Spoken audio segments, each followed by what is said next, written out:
was a very gifted student with a great personality.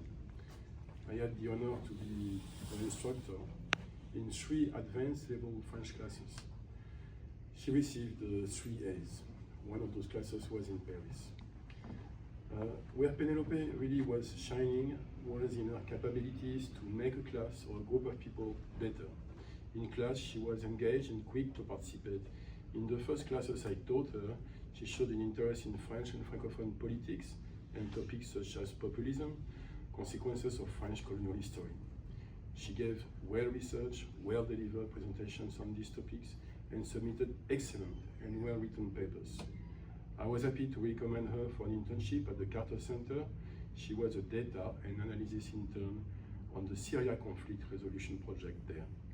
In class, Penelope was a natural leader, which is one of the factors that led to her selection as a program assistant in the French Elbaz Study Abroad program in Paris, I led with Dr. Lionel Gall. She gracefully navigated urgent situations, demonstrating excellent communication skills in French.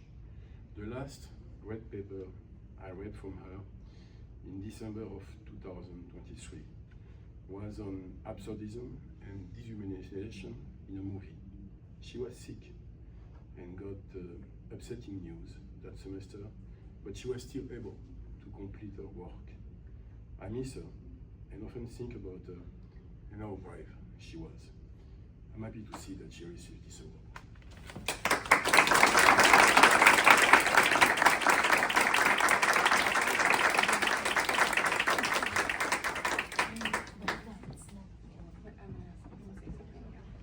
Good morning, everyone.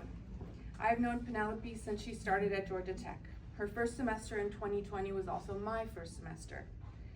It was the first semester that was difficult, the first full semester of COVID, which meant virtual classes, social isolation, which she handled very well. I met her online where 19 students were just small squares on my computer screen, so it's difficult to stand out, but she did immediately. The course was an introduction to literature, and I quickly saw how bright Penelope was, both in literary analysis, French, and also especially in creative writing.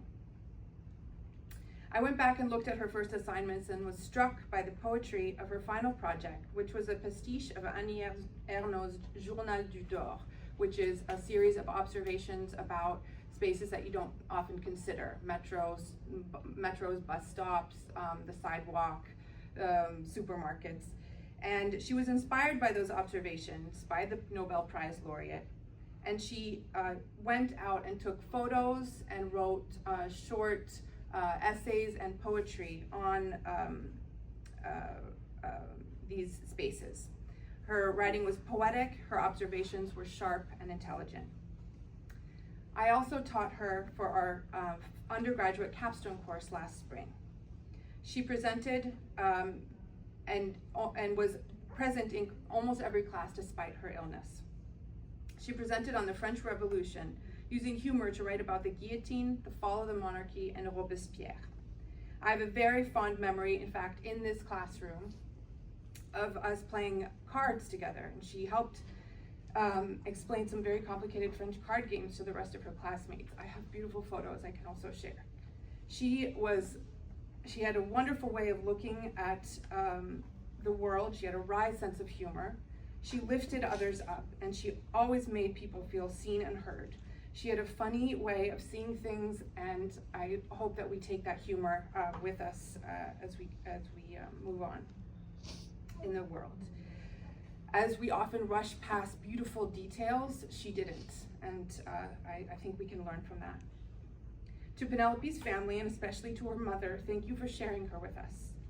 Her time with us was short, but her impact was lasting. She taught us, without trying, how to be present, how to care, and how to shine. We miss her terribly, and we carry her memory forward with love and deep gratitude.